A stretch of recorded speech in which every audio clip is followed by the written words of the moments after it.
Hello guys, അപ്പം മാസങ്ങളുടെ കാത്തിരിപ്പിന് ശേഷം നമ്മുടെ സ്വപ്നം പൂവണിയാണ്.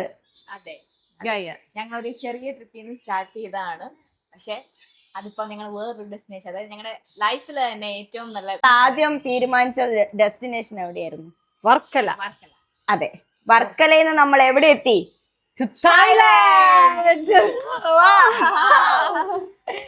അങ്ങനെ ഞങ്ങള് ഫസ്റ്റ് ഇന്റർനാഷണൽ ട്രിപ്പ് പോവാണ്. ഇതിൽ ആരൊക്കെ പ്ലെയിനിൽ കേറിയിട്ടുണ്ട്? കൈപൊക്കുക.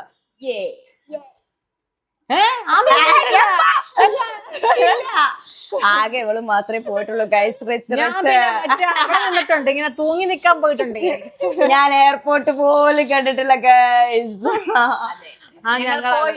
അതെ, ഞങ്ങൾ പോവാണ്, പോയിരിക്കാണ്. നിങ്ങൾ വിചാരിക്കും ഇപ്പൊ ഒരുപാട് പൈസ കയ്യിലുള്ള അഹങ്കാരം. വെറുതെ എങ്ങനെയാ പോകുന്നേ? ഞാൻ ലോൺ എടുത്തിട്ട് പോവുകയാണ്. അമ്മയുടെ കയ്യിൽ നിന്ന്, നമ്മുടെ കുടുംബശ്രീ ചോദിക്കൂ. സ്വർണം പണയം വെച്ചിട്ട് നീ എവിടെന്നാ? സിമ്പിൾ. ഞങ്ങൾ 3 പേര് മാത്രമല്ലതാ, ഒരു കൊച്ചായിട്ടാണ് ഞങ്ങൾ പോകുന്നത്. എല്ലാരും ചോദിക്കും ആണുങ്ങളില്ലാണ്ട് എങ്ങനെ പോകും, എങ്ങനെ പോകും? ഞങ്ങൾ പോയി കാണിച്ചു തരാം ഗൈസ്. കഴിയുമ്പോ ഡീറ്റെയിൽ ആയിട്ട് പറഞ്ഞു തരും. നമുക്ക് എവിടെയും പോകാൻ പറ്റും. അതെ, എവിടെയും നമുക്ക് പോകാൻ പറ്റും. പെണ്ണുങ്ങൾ വിചാരിച്ചാൽ എന്ത് നടക്കും. അത്രേ ഉള്ളൂ. അപ്പൊ പോയി പൊളിച്ച് കാണിച്ചു തരാം. ബൈ. അപ്പൊ തുടങ്ങാല്ലേ? ഗൈസ്, ആദ്യം തന്നെ പറയട്ടെ, എനിക്ക് ഈ വ്ളോഗ് എടുത്തൊന്നും വലിയ പരിചയമില്ല. അപ്പോൾ നമ്മളൊരു മാരക്ക വേർഷനൊന്നും ഇതിൽ നിന്ന് പ്രതീക്ഷിക്കുകയും ചെയ്യരുത്. പിന്നെ ഞാനിത് ഇട്ടാലും ഇട്ടില്ലെങ്കിലും ഒരു 100 പേര് കാണുമായിരിക്കും. അതിൽ തന്നെ ഇന്നെ അറിയുന്ന ആരും കാണില്ല. അതുകൊണ്ട് പിന്നെ ഞാൻ പേടിക്കേണ്ട കാര്യമില്ല. പിന്നെ നിങ്ങൾ സപ്പോർട്ട് ചെയ്യുകയാണെങ്കിൽ ഭാവിയിൽ ഒരു അഹാനയും തനി മലയാളിയും ഒക്കെ ആയെന്ന് വരട്ടോ. നമ്മൾ പോവുകയാണ് ഗൈസ്. രാത്രി 11:00 ഞങ്ങളുടെ ഫ്ലൈറ്റ്. ഞങ്ങൾക്ക് പിന്നെ നല്ല ഭാഗ്യമായതുകൊണ്ട് ഇങ്ങോട്ടേലും ഇറങ്ങി തിരിച്ചാൽ 100,000 പ്രശ്നങ്ങളാണ്. അതുകൊണ്ട് പിന്നെ നേരത്തും കാലത്ത് ഇറങ്ങാമെന്ന് വിചാരിച്ചു. ഇനി അതിനൊരു മുടക്ക് വേണ്ട. പിന്നെ ഞങ്ങളുടെ ആദ്യത്തെ ഫ്ലൈറ്റും കൂടി ആണല്ലോ, അതിൻ്റെ ഒരു എക്സൈറ്റ്മെൻറ്റും കൂടി ഉണ്ട്. അങ്ങനെ ഞങ്ങൾ കൊച്ചി ഇൻ്റർനാഷണൽ എയർപോർട്ടിൽ എത്തിക്കൊണ്ടിരിക്കുകയാണ് ഗൈസ്. ഞങ്ങളിതാ എയർപോർട്ടിൽ എത്തി ഗൈസ്. ഓ മൈ ഗാഡ്, പറഞ്ഞറിയിക്കാൻ പറ്റാത്ത സന്തോഷം ഗൈസ്. ഇനിയിപ്പോൾ നമ്മൾ എങ്ങനെയെങ്കിലുമൊക്കെ പോകുമായിരിക്കുമല്ലോ. ആദ്യം തന്നെ ബാഗിൽ നിന്ന് വെയിറ്റ് നോക്കണം. കാരണം 7 കിലോ ആണ് നമുക്ക് പറഞ്ഞിട്ടുള്ളത്. അതിൽ കൂടുതലുണ്ടെങ്കിൽ ഇവിടെ വല്ല പണിയും കിട്ടുമെന്ന് അറിയില്ല. അതുകൊണ്ട് വെയിറ്റൊക്കെ നോക്കി എല്ലാം സെറ്റാണ് കേട്ടോ. ബോർഡിംഗ് പാസ് കിട്ടിക്കഴിഞ്ഞാൽ പിന്നെ ഈ ഒരു പട്ടിഷോ നിർബന്ധമാണ്. ഇനി എന്തെല്ലാം കാണാൻ കിടക്കുന്നു. എല്ലാവരും വരൂ, സെൽഫി എടുക്കാം ഗൈസ്. ഞങ്ങൾ കാത്തിരുന്ന മുഹൂർത്തം വന്നിരിക്കുകയാണ്. അതാ ഞങ്ങൾ ഫ്ലൈറ്റിലോട്ട് കയറുകയാണ് ഗൈസ്. പണ്ട് വിമാനം പോകുമ്പോൾ അകത്തുനിന്ന് ഓടി വന്ന് ആകാശത്തോട്ട് നോക്കി നിൽക്കുകയായിരുന്നു. എന്നിട്ട് ആ വിമാനം പോകുന്നത് വരെ ഇങ്ങനെ നോക്കിക്കൊണ്ടിരിക്കും. അതൊക്കെ ഞാൻ ഈ അവസരത്തിൽ ഓർക്കുന്നു ഗൈസ്. ഇപ്പോഴും നോക്കാറുണ്ട്, അത് വേറെ കാര്യം. എന്നാലും ഞങ്ങൾ കയറി ഗൈസ്, എന്നാലും എൻ്റെ മോളാണെങ്കിൽ 7ാമത്തെ വയസ്സിൽ അവൾ കയറിയത്. ഞാനൊക്കെ 31ാമത്തെ വയസ്സ് വരെ കാത്തിരിക്കേണ്ടി വന്നു.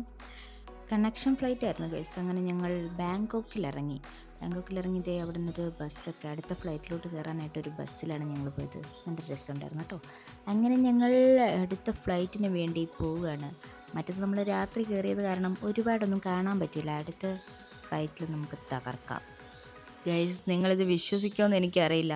ന്യൂ ഇയറിന് എല്ലാവരും മാനിഫെസ്റ്റ് ചെയ്ത് ടേബിളിൻ്റെ അടിയിൽ നിന്ന് പച്ചമുന്തിരി കഴിച്ചപ്പോൾ ഞാനും ആ കൂട്ടത്തിൽ കഴിച്ച് 12 പച്ചമുന്തിരി കഴിച്ച് 12 വിഷ് ഞാൻ എഴുതി വെച്ച്. അതിലൊരെണ്ണം ഇൻ്റർനാഷണൽ ട്രിപ്പായിരുന്നു.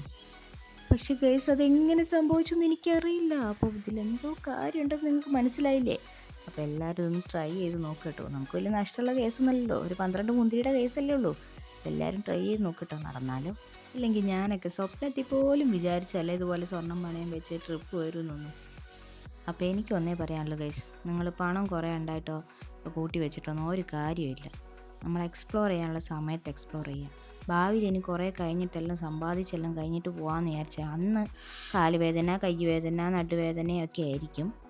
വീട്ടിൽ നിന്ന് അനങ്ങാൻ പറ്റാത്ത അവസ്ഥയായിരിക്കും. അപ്പോൾ ഹോം നേഴ്സിനെയും വെച്ച് വീട്ടിൽ ഇരിക്കാനേ പറ്റുള്ളൂ. അപ്പോൾ എല്ലാവരും മാക്സിമം എൻജോയ് ചെയ്യുക. അങ്ങനെ ഞങ്ങളുടെ ഫ്ലൈറ്റിൽ ഞങ്ങൾ കയറിയിരിക്കുകയാണ്. എനിക്കാണ് സൈഡ് സീറ്റ് കിട്ടിയതെന്ന് പറഞ്ഞ് ഞാനിങ്ങനെ ആർമാദിച്ചുകൊണ്ടിരിക്കുകയാണ് ഗൈസ്. വിമാനം പൊങ്ങി തുടങ്ങിയിരിക്കുകയാണ് ഗൈസ്. വാവ്, എന്താ ഒരു വല്ലാത്തൊരു ഫീലിംഗ് ആയിരുന്നു. നമുക്കൊരു അടിവയറ്റിൽ നിന്നൊരു ആദ്യം കയറുന്നൊരു ഫീലിംഗ് ഇല്ലേ, അതുപോലെയായിരുന്നു. മേഘങ്ങൾക്കിടയിലൂടെ ഞങ്ങൾ നീങ്ങുകയാണ്. കുറച്ച് കഴിഞ്ഞപ്പോൾ നല്ല വെയിലായിരുന്നു. വലിയ സുഖമൊന്നുമില്ലായിരുന്നു. ഇരുന്നിരുന്നങ്ങോട്ട് മടുത്ത് സത്യം പറഞ്ഞാൽ.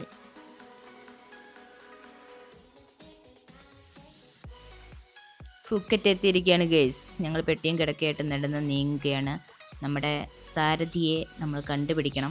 ട്രിപ്പ് പ്ലാൻ ചെയ്തപ്പോൾ തന്നെ ഞങ്ങൾ വിചാരിച്ചത് ആ ബൈക്കോൺ ട്രെയിൽസിൻ്റെ കൂടെ പോകുന്നുള്ളൂ എന്ന്. അവരുടെ കൂടെ നേരത്തെ ഒരു ഗോവ ട്രിപ്പ് പോയിട്ടുണ്ടായിരുന്നേ, പൊള്ളിയായിരുന്നു ഗൈസ്. ഞങ്ങൾ ശരിക്കുള്ള തണ്ടിത്തിരിയൽ തുടങ്ങാൻ പോവുകയാണ് ഗൈസ്. ഓക്കെ,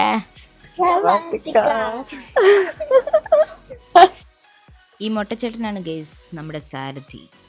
പുള്ളിക്ക് പിന്നെ ഇംഗ്ലീഷ് അറിയാത്തത് കൊണ്ടും ഞങ്ങൾക്ക് തായ്ലൻഡ് ഭാഷ അറിയാത്തത് കൊണ്ടും വളരെ എളുപ്പമായിരുന്നു നമ്മുടെ കോൺവെർസേഷൻസ് എല്ലാം. ആംഗ്യ ഭാഷ ഉണ്ടല്ലോ, എന്തിനു പേടിക്കണം. പിള്ളേരെ തട്ടിക്കൊണ്ടുപോകുന്ന വണ്ടി എന്ന് തോന്നിപ്പിക്കുന്ന വിധത്തിലുള്ള ഒരു വാഹനമായിരുന്നു അത്. കയറി ഗൈസ്, അടിപൊളി സെറ്റപ്പായിരുന്നു. വിശപ്പിൻ്റെ വിളി വല്ലാണ്ട് വന്നത് കാരണം എല്ലാവരും ഇടയ്ക്കിടയ്ക്ക് 7-Eleven എന്ന് പറയുന്നുണ്ടായിരുന്നു. പുള്ളിക്കത് മനസ്സിലായത് കൊണ്ടാണോ എന്തോ നേരെ അവിടെ കൊണ്ടിറക്കി. ഗ്രഹണി പിള്ളേർ ചക്കക്കൂട്ടാൻ കണ്ട പോലെ ഞങ്ങൾ കൈ കിട്ടിയതെല്ലാം വാരിയെടുത്തു. ഒട്ടും കുറച്ചില്ല. പിന്നെ നമ്മൾ കുറേ വീഡിയോസിലെല്ലാം കണ്ടിട്ടുണ്ട് 7-Elevenലാണ് ഏറ്റവും വിലക്കുറവ് എന്ന്. അപ്പോൾ പിന്നെ ഒട്ടും കുറയ്ക്കാൻ പാടില്ലല്ലോ. നമുക്ക് കിട്ടിയതെല്ലാം നമ്മൾ എടുത്തിട്ടുണ്ട് ഗൈസ്. അങ്ങനെ ഇനി നമുക്ക് പോകാനുള്ളത് നമ്മുടെ റൂമിലോട്ടാണ്. ഗൈസ് എങ്ങനെയുണ്ട് ഗൈസ്, നമ്മുടെ റൂം എങ്ങനെയുണ്ട്? റൂം പൊളി, പറയാതിരിക്കാൻ വയ്യ ഗൈസ്. നല്ല അടിപൊളി ഫാന്റാസ്റ്റിക് എലാസ്റ്റിക് ബംപ്ലാസ്റ്റിക് റൂമായിരുന്നു. കാരണം ഞങ്ങൾ ഇവിടെ വന്നപ്പോൾ പിന്നെ അവിടെ കുറച്ച് ബിസ്ക്കറ്റൊക്കെ ഇരിപ്പുണ്ടായിരുന്നു, അതൊക്കെ എടുത്ത് തിന്നു. ബാൽക്കണി ഒരു രക്ഷയല്ല, പുറത്തോട്ടുള്ള വ്യൂ മാരകമായിരുന്നു. അങ്ങനെ ഞങ്ങൾ മൊത്തത്തിലൊന്ന് എക്സ്പ്ലോറൊക്കെ ചെയ്തു. പിന്നെ അതിൻ്റെ പാക്കേജ് ചോദിച്ച ആൾക്കാർക്ക് അഡൽട്ടിന് 60,000 ഫ്ലൈറ്റ് ചാർജ് ഇൻക്ലൂഡഡ് ആണേ. കിഡിന് 45,000 ആയത്. ഞാനും പറഞ്ഞില്ല എന്നൊന്നും പറയരുത്. കുറഞ്ഞ പാക്കേജുകളൊക്കെ വേറെ കുറേ കണ്ടിന്, പക്ഷേ വിശ്വാസം അതല്ലേ എല്ലാം. ഞങ്ങൾ 4 പേര് മാത്രം ആയതുകൊണ്ടും കുറച്ചൊരു ധൈര്യത്തിൽ വരാൻ പറ്റിയൊരു ടീമായതുകൊണ്ടും ഇവരെ തന്നെ നമ്മൾ എടുത്തത്. അങ്ങനെ വാങ്ങിച്ചുകൊണ്ട് വന്ന പൊതികളൊക്കെ ഞങ്ങൾ പതുക്കെ തുറക്കാൻ തുടങ്ങി. വാവ്, ബംപ്ലാസ്റ്റിക് ആയിട്ടുണ്ട്. ഇതൊക്കെ എങ്ങനെയാണോ എന്തോ തിന്നുന്നത്. നോക്കട്ടെ എങ്ങനെ. ഉണക്കമീൻ്റെ മണവും ചോറും. എന്താടി അച്ചാറോ എന്തൊക്കെയോ സാധനം, എന്തോ സാധനമുണ്ട്. ഇതിപ്പോ മറ്റേ തിന്നുന്നതാണോ? സീവീഡും കാണാൻ തോന്നുന്നത്. ഇതിങ്ങനെ ഉരുട്ടിയെടുക്കുക.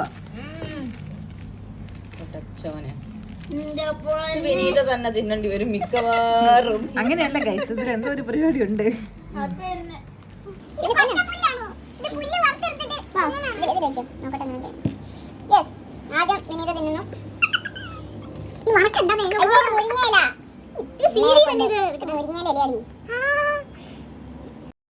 റബ്ബർ പോലിരിക്കുന്ന ഈ സാധനത്തിൻ്റെ പേര് സീവീഡ് എന്നാണത്രേ.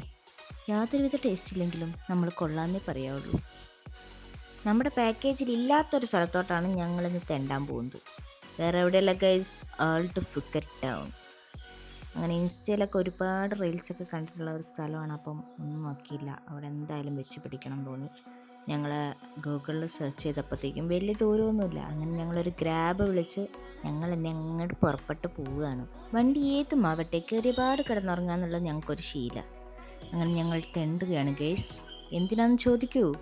നിങ്ങൾ കണ്ടിട്ടില്ലേ വൈറൽ മാംഗോ ജ്യൂസ്? അത് തേടിയുള്ള യാത്രക്കിടയിൽ വല്ലാണ്ട് വിശന്നപ്പോൾ ഓരോ ബർഗറും ചിക്കൻ 65 കഴിക്കാമെന്ന് വിചാരിച്ചു. അങ്ങനെ അതൊക്കെ കുത്തി കയറ്റി ഞങ്ങൾ വീണ്ടും ഇറങ്ങുകയാണ് ഗൈസ്. എന്തിനാന്ന് ചോദിക്കൂ. മാംഗോ ജ്യൂസ് കിട്ടിയില്ല ഗൈസ്. ഒരുപാട് അലഞ്ഞു, കിട്ടിയില്ല. കുറേ ജ്യൂസ് കിട്ടും വയ്യെന്ന് പറയുന്നു. ഇല്ല, സമ്മതിക്കില്ല, നമുക്ക് സാധനം കിട്ടിയേ പറ്റുള്ളൂ. നോക്കൂ ഗൈസ്, അതാ പറ്റത്തൊരു മെയിനാ. കിട്ടി. മണിക്കൂറുകളോളം നമ്മൾ നടന്ന് കിട്ടിയ സാധനമാണ് ഇത് കാണുന്നത്. സൂപ്പർ സാധനമായിരുന്നു. ഇത്രയും ദൂരം നടന്നതിന് എന്തായാലും സാധനം വേർത്തായിരുന്നു കേട്ടോ. പിന്നെ മാൻഡേറ്ററി കുറച്ച് പട്ടി ഷോ ഫോട്ടോസും എടുത്തിട്ട് ഞങ്ങൾ അവിടുന്ന് നൈസായിട്ട് എസ്കേപ്പ് ആയി. 7 മണിക്കായിരുന്നു പട്ടോം ബീച്ചിലേക്കുള്ള സമയം തന്നത്. ഞങ്ങൾ അവിടെ എത്തിയപ്പോൾ കറക്റ്റ് 7 മണി. ഡ്രൈവർ വന്നിട്ടുണ്ടായിരുന്നു. പിന്നെ എങ്ങനെയൊക്കെയോ അയാളെ കയ്യും കാലും ഒക്കെ കാണിച്ച് എങ്ങനെ സമയം ഒരു 5 മിനിറ്റും കൂടെ തരാമോ ചേട്ടാ എന്നൊക്കെ ചോദിച്ച് പെട്ടെന്ന് ഞങ്ങൾ ഓടിപ്പോയി റെഡി ആയിട്ട് വന്നു. ഇതാണ് നമ്മുടെ പട്ടോങ് സ്ട്രീറ്റ്. ഇതിൻ്റെ അടുത്ത് തന്നെ നല്ല അടിപൊളി ഒരു ബീച്ചൊക്കെ ഉണ്ട് കേട്ടോ. നൈറ്റ് വൈബ് എന്ന് പറഞ്ഞിട്ടുണ്ടെങ്കിൽ ഇതൊക്കെയാണ് നൈറ്റ് വൈബ്. ആഹാ, shorts, cooling glass, Patong street. ആഹാ, അന്തസ്. പിന്നെ അല്ലാതെ ഇങ്ങോട്ട് വരുമ്പോൾ പട്ടുസാരി എടുത്തുകൊണ്ട് വരാൻ പറ്റുമോ? നാട്ടിൽ നിന്ന് മൈൻഡ് പോലും ചെയ്യാത്ത ഇളനീര് കുറച്ച് തണുപ്പിച്ചെടുത്തത്. 2 സ്ട്രോ ആയിട്ട് ഞങ്ങൾ കുടിക്കുന്നു. ഒരു റീൽ എടുക്കാനുള്ള പെട്ടാപ്പാട്ടാണ് ബേസ്. നാട്ടിൽ വല്ലതും ആയിരിക്കണമായിരുന്നു. പെണ്ണുങ്ങളെല്ലാം കൂടെ തുള്ളാൻ ഇറങ്ങിയതാന്ന് പറഞ്ഞാൽ നാട്ടുകാർ. ഇവിടെ പക്ഷെ എന്ത് ബേക്കൂത്ത് കാണിച്ചാൽ ഒരാൾ മൈൻഡ് ചെയ്യാനില്ല. നമുക്ക് എന്തോ ആവായിരുന്നു.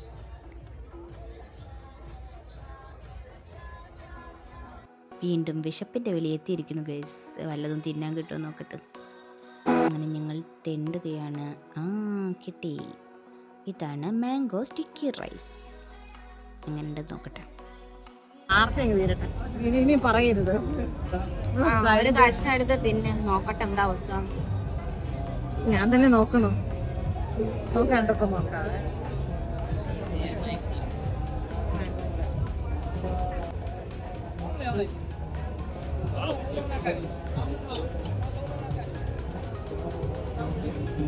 തേങ്ങാച്ചോറും ഇച്ചിരി മാമ്പഴവും. അപ്പൊ മരിച്ചേ ഞാൻ പോയിക്കോട്ടെ. ഇതൊക്കെ ഇങ്ങനെ അടുക്കി വെച്ചേക്കുന്നത് കാണാൻ തന്നെ എന്തൊരു രസമല്ലേ. നമ്മളൊന്നും എക്സ്പ്ലോർ ചെയ്തൊന്നുമില്ല കേട്ടോ. ഇതൊക്കെ കാണാനുള്ള ഭംഗിയുള്ളൂ. ഇതൊക്കെ വായിൽ വെക്കാൻ പറ്റും. ദേ തവള. നമുക്കൊന്നും കാണിച്ച് പാടാൻ മടിയുള്ള ആരും ആണെന്ന് തോന്നുന്നു. പിന്നെ സംഭാവനയൊക്കെ ചോദിച്ചപ്പോൾ ഞങ്ങൾ നൈസായിട്ട് അവിടെ നിന്ന് മുങ്ങി. അടുത്തത് ദേ അതുപോലെ തന്നെ ഒരു മൈക്കിൾ ജാക്സൺ. അവിടെയും സംഭാവന ബക്കറ്റ് വന്നപ്പോൾ ഞങ്ങൾ ഓടി. ക്യാഷ് ഇല്ല ഗൈസ്. പിന്നെ ദേ ബീച്ചിൽ കുറേ നേരം ഇല്ലാത്തി. വാവ്. പിന്നെ കുറേ ചെയർ ഇങ്ങനെ ചുമ്മാ ഇട്ടേക്കുന്നു. ഞങ്ങൾ ശരി നമുക്കിരിക്കാനായിരിക്കുന്നു. പോയിരുന്നപ്പോൾ പറയാ 100 ബാത്താണെന്ന്. മലയാളികളെടുത്ത് അവൻ്റെ കളി. നമ്മൾ അന്തസ്സായിട്ട് പോയി സ്റ്റെപ്പിലിരുന്നു.